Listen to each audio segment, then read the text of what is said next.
저는 학생들과 함께하는 것이 대단히 기뻤지만 정치를 포기할 생각은 없었습니다. 저는 사람들에게 정치와 정치적 이슈가 어떤 영향을 미치는지 연구하는 게 좋았습니다. 다만 정치인을 향한 대중적 혐오를 공유하지는 않았죠.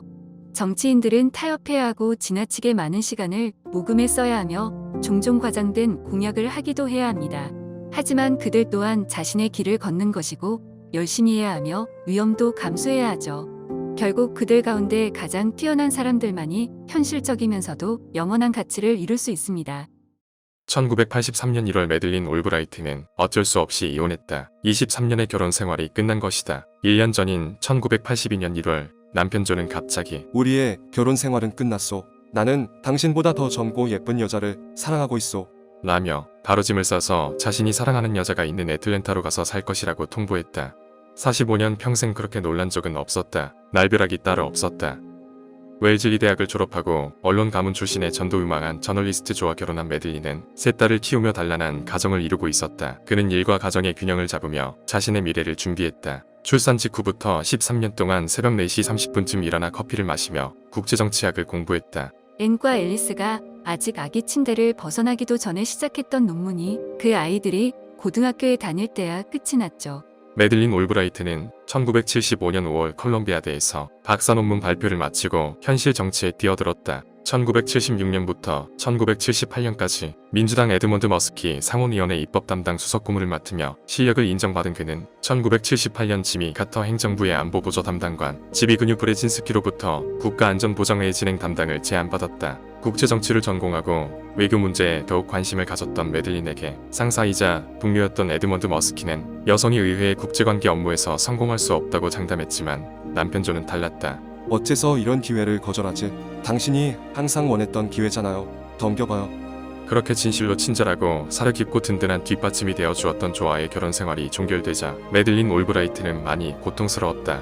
귀여운 여성이 아닌 성인 여성으로 어떻게 살아가야 할지 앞이 막막했다. 이혼 후에도 막연히 조가 돌아오기를 바라고 있는 자신의 모습이 싫었다. 올브라이트는 딸들과 똘똘 뭉쳐서 특별한 유대감을 만들며 자신에게 닥친 변화와 위기를 돌파했다. 도전이 필요한 시점이었다. 매들린 올브라이트는 1982년부터 조지타운대에서 국제관계 강의를 맡았다. 체코어와 러시아어에 능통했던 올브라이트는 소련 및 동유럽 전문가로 명성이 높았다. 실무 중심의 현장감 넘치는 그의 강의에 학생들이 몰려들었다. 그는 기꺼이 젊은 여성들을 위한 역할 모델이 되었다. 조지타운대의 우수한 여학생들에게 당당하게 말해요. 참견하세요. 라고 자주 말했다. 또 기회가 있을 때마다 여성들이 정상에 올라선 뒤에 성공의 사다리를 치워버리지 말고 다른 사람들이 성공하도록 도와야 합니다. 라 말했다. 올브라이트는 4년 연속 조지타운대 최고 교수로 뽑혔다. 강의실 밖으로도 움직였다. 그는 현장을 체험하지 않고서는 정치를 제대로 연구할 수 없다고 믿었다. 올브라이트는 1984년 민주당 대통령 후보인 원데일 선거 캠프에 합류한다. 그는 부통령 후보의 제럴딘 페라로를 적극 추천했다. 여성을 부통령 후보로 뽑는 역사를 세우는 것이 학문적 성취만큼이나 중요하다고 판단했기 때문이다. 조지타운대와 민주당 대선 캠프를 오가려면 분초를 아낄 수밖에 없었지만 20대 초반부터 시간과 싸워왔기에 그는 분주한 상황을 두려워하지 않았다. 올브라이트는 선거가 다가올수록 충분히 승산이 있다고 생각했지만 깨끗하게 졌다. 그러나 의미 있는 패배였다. 민주당 표가 말살됐죠. 가슴이 쓰렸지만 제게 있어 그때 선거운동은 새로운 생활을 시작하는 데 도움이 되었습니다. 저는 새 친구들을 만났고 민주당 최고 집단 안에 제자리를 마련할 수 있음을 증명했습니다. 올브라이트는 성패 여부는 눈앞에 주어진 상황으로만 측정할 수 없다는 사실을 깨달았다. 동시에 선거 패배 후 전략 수립의 필요성을 절감했다. 전문가들과 포럼을 시작하고 싶었지만 장소를 구하기 쉽지 않았다. 그는 조지타운대 근처에 있는 자신의 집을 개방했다. 다양한 분야의 전문가들이 정기적으로 모여 샐러드와 빵으로 저녁 식사를 하며 늦은 밤까지 현안별로 토론했다. 1987년 민주당 대선 후보들은 올브라이트를 외교정책 고문으로 영입하기 위해 서로 경쟁했다. 돌연 저는 민주당의 대통령 후보로 지명된 사람들의 외교정책 고문 중에서 최고가 되었죠. 그동안 이혼의 상처는 아물었다. 완전히 다른 세계가 열리고 있었다. 더 이상은 남들이 시키는 대로 할 필요가 없었습니다. 그리고 제가 저를 수습하는 동안 공산주의 세계가 붕괴되고 있었죠. 새롭게 탐구하고 배울 것이 많았습니다. 저는 다음 디딤돌을 이용해 활짝 뛸 준비를 하고 있었죠. 1992년 대통령 선거에서 승리한 빌 클린턴은 이듬해 유엔 주재 미국 대사로 올브라이트를 임명했다. 클린턴 행정부 1기 4년 동안 유엔 대사로 전 세계의 존재감을 드러낸 올브라이트는 1996년 12월 5일 아침 국무장관에 임명된다. 올브라이트에게 축하 인사를 전하며 남자들이 바짝 긴장하고 있어요라고 이야기하는 사람들이 많았다. 남자들은 긴장만 하지 않았다. 대통령의 절친한 친구 한 사람은 올브라이트는 그 일을 얻지 못할 것이다라는 소문을 퍼뜨리고 다녔고 전 그리 똑똑하지는 않지만 열심히 하고 있어요. 라고 올브라이트가 사석에서 지인에게 한 말이 뉴욕타임스에 대문짝만하게 실리기도 했다. 프라하 출신의 올브라이트가 유럽 중심적일 뿐만 아니라 그의 지적 능력에도 의구심이 든다는 비판도 나왔다.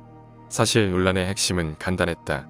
미국이라는 나라가 세워진 지 207년 만에 한 여자가 국무부의 최고 수장이 되려 하고 있었기 때문에 벌어진 일이었다. 올브라이트는 자신이 겪고 있는 어려움이 첫 번째라는 고리표를 다는 모든 여자와 소수 계층이 맞닥뜨리는 문제임을 인지했다. 주류들은 비주류를 향해 자질을 갖춘 후보자가 없다고 대수롭지 않게 내뱉었지만 올브라이트는 이 문제에 있어서만은 확고한 신념을 가지고 맞섰다. 사실 누군가 어떤 일을 맡아서 할 때까지 누구도 그의 자질을 판단할 수는 없습니다. 올브라이트는 미국 최초의 여성 대법관인 샌드라 데이 오코너가 MBC 인터뷰에서 레이건 대통령의 제안을 받았을 때 내가 그 제안을 수락할 만한 자질이 있는지 걱정됐어요. 라고 고백했던 장면을 떠올렸다. 친구들의 충고가 오였다. 남자라면 결국 그러지 않았을 것이다. 올브라이트는 청문회 준비를 꼼꼼하게 마쳤다. 1997년 1월 22일 상원에서 올브라이트의 임명안은 99대 0으로 통과되었다. 다음날 올브라이트는 국무장관 취임 서약을 한다. 그는 국무장관으로서 자신의 점수는 가장 가혹하지만 가장 공정한 심판관인 역사가 매겨줄 것임을 떠올리며 장관 일을 시작했다. 국무장관으로 반드시 달성하고 싶은 구체적인 목표도 있었다. 저는 국제 문제에 관한 한 당파를 넘어 초당적 연합을 부활시키고 싶었습니다. 냉전이 끝나 대부분의 외교 문제에 있어 민주당과 공화당 사이에 더 이상의 선이 그어지지 않았기 때문에 저는 낙관적인 입장이었죠. 공화당의 표가 필요할 때 그들에게 손을 내미는 것은 지극히 합리적인 생각이었습니다.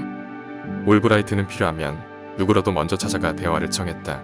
유능한 팀을 구성하기 위해 할 수만 있다면 초대 국무장관 토머스 제퍼슨도 제 팀에 합류시켰을 것. 이라는 각오로 뛰어난 인재들을 영입했다. 당파를 초월한 민주당 출신의 국무장관은 차츰 자질을 인정받기 시작한다. 그러나 일부 세력들은 여전히 올브라이트를 못마땅하게 여겼다. 흔들 수 있을 때까지 흔들자는 신보였을까? 아니면 국무장관 자리에서 끌어내릴 수 없으면 깊은 상처라도 주고 말겠다는 의도였을까? 1997년 2월 4일 워싱턴 포스트 일면 기사 제목은 올브라이트가의 비극이 드러났다였다. 부제는 더욱 폭력적이었다. 장관은 3명의 조부모가 홀로코스트에 희생당한 유대인이었다는 사실을 몰랐다. 올브라이트가 그 사실을 몰랐다는 것이 마치 무슨 범죄처럼 묘사되고 있었다. 그는 순간 자신의 조부모가 강제수용소에서 세상을 떠났다는 사실을 좀 더 일찍 알지 못했기 때문에 모든 것을 잃게 될 것이라고 생각했지만 올브라이트에게 사퇴 압력을 가할 수 있는 사람은 없었다. 그는 묵묵히 자신의 임무에 최선을 다했다. 특히 국무장관 올브라이트의 능력은 국제사회가 긴장 국면에 접어들 때마다 더욱 돋보였다. 2000년 10월 23일 올브라이트는 평양을 방문했다. 그는 김정일에게 미국이 북한의 민간위성을 타국에서 안전조치하에 발사하는 데 동의해주는 대가로 북한이 모든 미사일의 생산, 시험, 배치 및 수출을 중단하기를 요구했고 북한이 제네바 합의를 충실하게 이행하며 독단적인 핵활동을 하지 않기를 원한다며 대화를 주도했다. 미국과 북한의 관계를 유연하게 이끌어갔던 올브라이트의 외교 전략은 지금도 북한 이슈가 나올 때마다 재조명된다. 냉철하고도 낙관적인 세계관을 유지했던 올브라이트였지만 최근 달라졌다. 2017년 트럼프 행정부 출범 이후 올브라이트는 부쩍 의심이 많아졌다. 2020년 83세의 올브라이트는 세상을 향해 경고한다. 기술혁명의 어두운 밑바닥, 세상을 좀먹는 권력의 영향력, 진실에 대한 미국 대통령의 경시, 비인간적인 모욕에 대한 불감증, 이슬람 혐오증, 반유대주의로 추진력을 얻은 그 기류들은 이제 정상적인 공공토론의 범위 안까지 밀려들고 있습니다. 그는 저술과 강의에 매진하면서 최악의 상황이 지나가기만을 기다리고 싶은 유혹과 싸우고 있는 중이라고 했다. 역사는 매들린 올브라이트를 책임을 회피하지 않는 여성 정치인으로 평가할 것이다.